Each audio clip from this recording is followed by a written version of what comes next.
Now, as South Africa seeks to strengthen its diplomatic relations with other parts of the world, President Cyril Ramaphosa is set to co-chair the 8th SA-EU summit in Cape Town on Thursday. Ramaphosa will be joined by the European Council President Antonio da Costa and Dr. Ursula von der Leyen at Tuynhuys.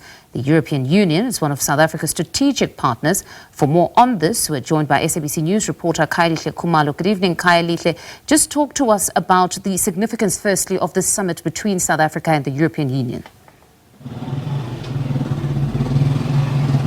Well, undoubtedly, Fundo, this is a very important summit for these two strategic partners. I mean, it goes back to 2007, where we saw the official formalization of this partnership. So amongst the 10 countries in the world, and for the first country in Africa to have this particular partnership with the European Union, quite a number of issues will be really under the spotlight, from the geopolitical instability, where we've seen the trade war intensifying, the tariffs coming from the US. In fact, just a short while ago, we saw from President von der Leyen of the European Commission really stating categorically that these tariffs are unjustified and Europe is going to also reciprocate. So in all just likelihood, South Africa and Europe will have an opportunity to talk about these issues, but also the current situation in Ukraine as well. We saw those developments in Jeddah in Saudi Arabia, the proposal for 30-day ceasefire in Ukraine. And also we do understand that Russia obviously saying it's going to take all these talks with caution in terms of the way forward. So, but also these talks in Funda are always characterized by a number of issues in terms of trade and also development and also investment, especially in the context of South Africa. As you know, that when you talk about the just energy transition, a number of partners of South Africa in this regard are predominantly countries from the West and the EU as well. So most certainly, as you say, trade will be top of the agenda, but also security, because it essentially is a very tough time for Europe now, which is seeking to ramp up its security. And as you state, that the Russia-Ukraine conflict will most probably also dominate the conversations. Well, absolutely, Mfunda, especially when you look at the security architecture in Europe. The post-Cold War security architecture has been shattered with the invasion of Ukraine by Russia. Certainly, that's going to be one of the main issues. As you know, that South Africa as well has been really playing a very vital role. We saw that all-important mission by the African leaders led by President Cyril Ramaphosa when they went to Ukraine, but also when they went to Moscow as well, where they were just pleading with the two parties really to work so hard in terms of making sure that they do achieve long-lasting peace as well. But also Africa on its own, really facing its own pockets of conflicts, a volatile situation in the eastern parts of Congo. And we did see from President Ramaphosa indicating that it's still a very precarious situation. As you know, that some members of South African National Defence Forces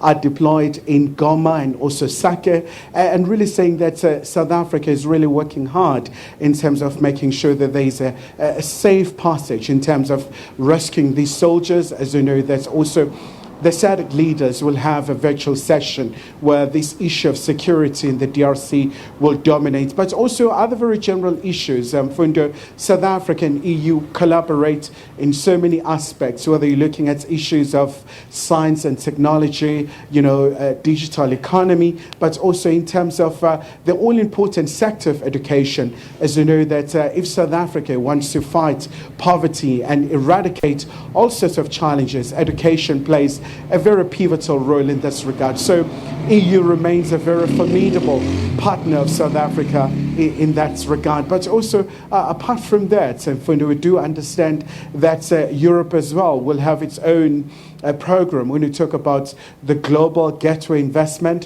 where also they're just in a charm offensive, where they are really just seeking and really just fortifying their partnership with a number of countries across the world, and really to quote the president of the European Commission, Dr. von der Leyen, saying that with the geopolitical shifts, it's quite important to of this partnership, and EU regards South Africa as a unique partner, and hopefully they can always count on South Africa in so many aspects in terms of making sure that they have very strong relations. The world, Khayelihle, has been watching the disintegration of the relationship between South Africa and the United States. One can only wonder if maybe the EU in this respect would also touch on that and offer support to South Africa during this period where they seek now to mend those tensions with the United States.